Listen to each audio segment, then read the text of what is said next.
नमस्कार, आप देख रहे हैं डेली बज इंडिया।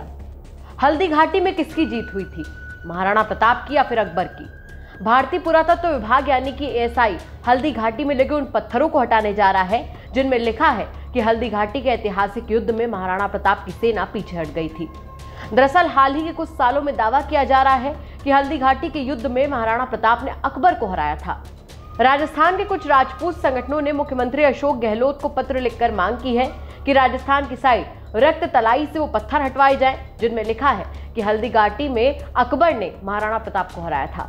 1576 के हल्दी घाटी युद्ध में 500 भीलों को साथ लेकर महाराणा प्रताप ने आमेर के सरदार राजा मान सिंह के 80,000 की सेना का सामना किया था। हल्दी घाटी अरावली पर्वत श्रृंखला से गुजरने वाला एक दर्रा या फिर संकरा इलाका है। राजस्थान में उदयपुर से करीब 40 किलोमीटर दूर इस दर्रे की मिट्टी हल्दी की तरह पीली है, इसीलिए इसका नाम हल्दी घाटी पड़ा।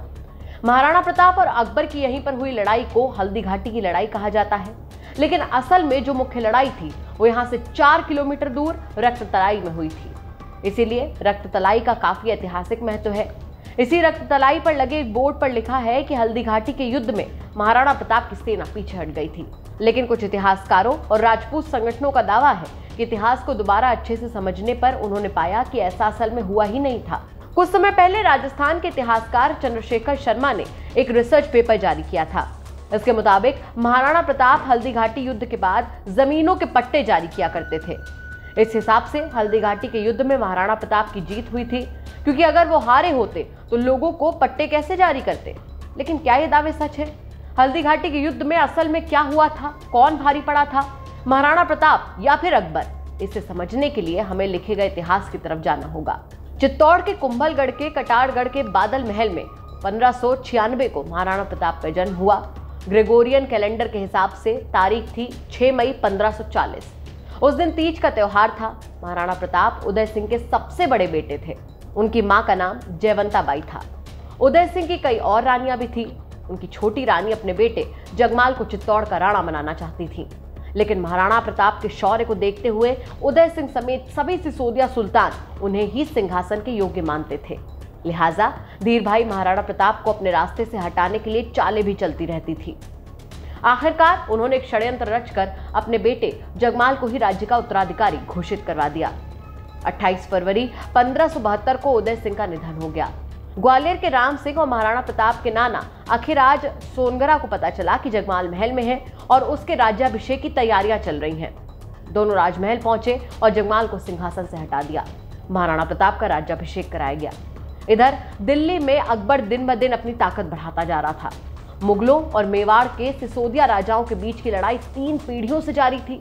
महाराणा प्रताप के दादा राणा सांगा का बाबर के साथ युद्ध हुआ। उदय सिंह का अकबर के साथ हुआ। मेवाड़ के सिसोदिया सरदार जानते थे कि भविष्य में भी अकबर के साथ युद्ध को टाला नहीं जा सकता था। आखिरकार महाराणा प्रताप के सत्ता संभालने के 4 साल बाद दोनों सेनाएं आमने सामने आईं। अकबर दिल्ली से अजमेर चला आया। उसने महाराणा प्रताप के खिलाफ युद्ध लड़ने के लिए आमेर के सरदार मान सिंह के नेतृत्व में एक बड़ी सेना गोगुंदा की तरफ रवाना की। इस सेना ने राजसमंद के मुलेला में अपना डेरा डाला। दूसरी तरफ महाराणा प्रताप के नेतृत्व में मेवाड़ की सेना लोशिंग में डेरा डाले हुए थी। हल्दी घाटी मुलेला और लोशिंग के बीच ही पड़ती है। अकबर के मुकाबले महाराणा प्रताप के सैनिकों की संख्या काफी कम थी। मेवाड़ के 1 सैनिक पर मुगलों के 4 सैनिक। मुगल सेना की योजना गोगुंदा के किले पर कब्जा करने की थी। इधर महाराणा प्रताप मुगलों से निपटने की रणनीति बना रहे थे। युद्ध की शुरुआती योजना के अनुसार संख्या बल की कमी से निपटने के लिए तय किया गया कि मेवाड़ के सैनिक हल्दी घाटी के दर्रे में युद्ध लड़ेंगे ताकि संख्या बल के असंतुलन से निपटा जा सके। ये दर्रा इतना संकरा था कि यहाँ से एक साथ 2 गाड़ियां तक नहीं निकल सकती थी। ये योजना ग्वालियर के राम सिंह तंवर ने बनाई थी। इस युद्ध में मेवाड़ की सेना का नेतृत्व महाराणा प्रताप ने किया था। वो अपने घोड़े चेतक पर बैठकर युद्ध का संचालन कर रहे थे। भील सेना के सरदार राणा पूंजा भील थे। महाराणा प्रताप की तरफ से लड़ने वाले एकमात्र मुस्लिम सरदार थे हकीम खां सूरी। वहीं मुगलों का नेतृत्व मान सिंह ने किया, जिसने लगभग 5000 से 10,000 सैनिकों की कमान संभाली। जिस समय मेवाड़ की सेना का खमनौर में शाही सेना से आमना सामना हुआ, मेवाड़ की सेना पहाड़ी पर थी।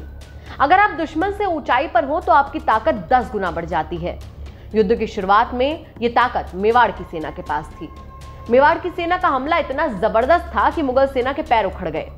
महाराणा प्रताप ने इस मौके का फायदा उठाने की सोची। उन्होंने अपनी सेना को पहाड़ से उतरने का आदेश दे दिया ताकि मुगलों की भागती सेना को खदेड़ा जा सके। लेकिन उनके सहयोगी राम सिंह तंवर ने उन्हें समझाया कि संख्या बल के हिसाब से वो मैदानी इलाके में मुगल सेना का मुकाबला नहीं कर पाएंगे। राम सिंह की आशंका सही साबित हुई। मैदानी इलाके में जंग शुरू हो गई। हाथियों से हाथी टकराए।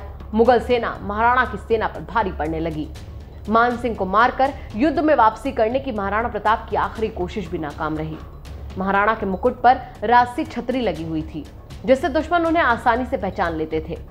बींदा के झालामान ने महाराणा से उनकी राजसी छतरी लेकर अपने सिर पर पहन ली। इससे मुगल सैनिक महाराणा की बजाय उन्हें निशाना बनाने लगे। महाराणा को जैसे तैसे समझाकर युद्ध के मैदान से बाहर निकाला गया। बीदा हल्दी घाटी में वीरगति को प्राप्त हुए। इस युद्ध में राणा पूंजा भील का महत्वपूर्ण योगदान रहा। वहीं ग्वालियर नरेश राजा रामशाह तोमर भी अपने तीनों बेटों और सैकड़ों वीर तोमर राजपूत योद्धाओं समेत वीरगति को प्राप्त हुए। महाराणा की आधी सेना इस युद्ध में शहीद हो गई। उन सभी की पत्नियों ने जौहर कर लिया। सबसे बड़ी बात, महाराणा चित्तौड़ को आजाद नहीं करवा पाए। मेवाड़ का बचा हुआ इलाका भी उनके हाथ से निकल गया। लेकिन इस कहानी का अंत नहीं था। इतिहासकार मानते हैं कि इस युद्ध में कोई विजय नहीं हुआ था। महाराणा प्रताप यहां से अरावली की पहाड़ियों में चले गए। उन्होंने जंगल में घास की रोटियां खाई और युद्ध जारी रखा। उधर मुगल सेना ने गोगुंदा के किले पर कब्जा कर लिया।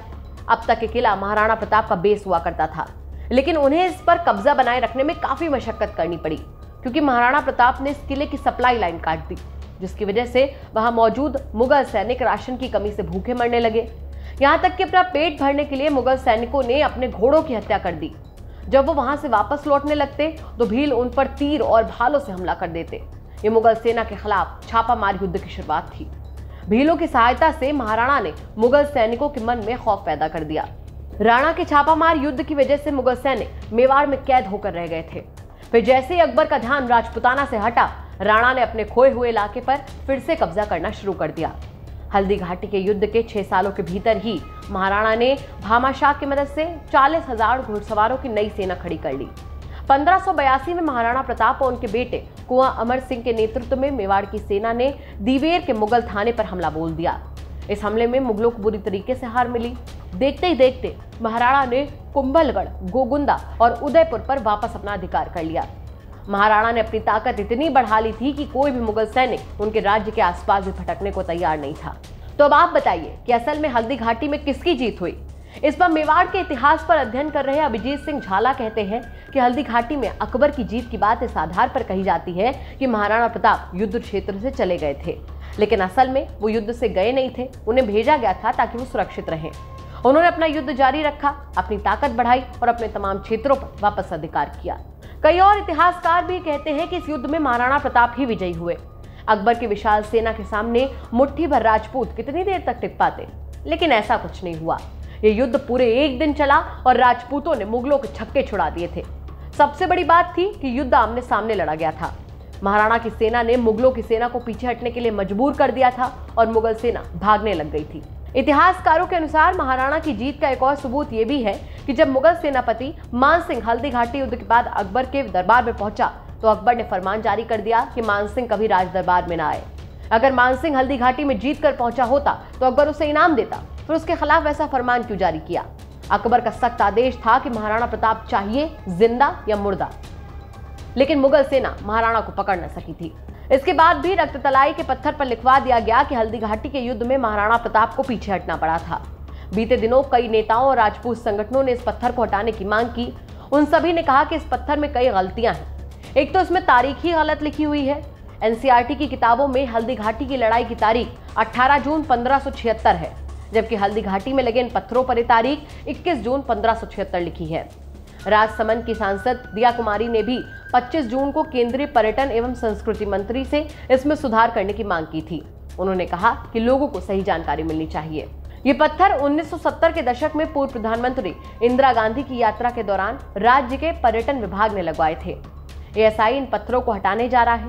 एएसआई ने अपनी राज्य यूनिट को इन विवादास्पद पट्टिकाओं को हटाने का निर्देश दिया है। केंद्रीय संस्कृति राज्य मंत्री अर्जुन राम मेघवाल ने कहा, हाँ, आदेश जारी कर दिए गए हैं, जो सही है वो लिखा जाना चाहिए। तो ये थी हमारी खबर, आपको कैसी लगी हमें कमेंट सेक्शन में जरूर बताइए। साथ ही साथ हमारे चैनल को सब्सक्राइब कीजिए और बेल आइकन जरूर दबाइए ताकि दिन भर की बड़ी खबरें आपको मिलती रहें।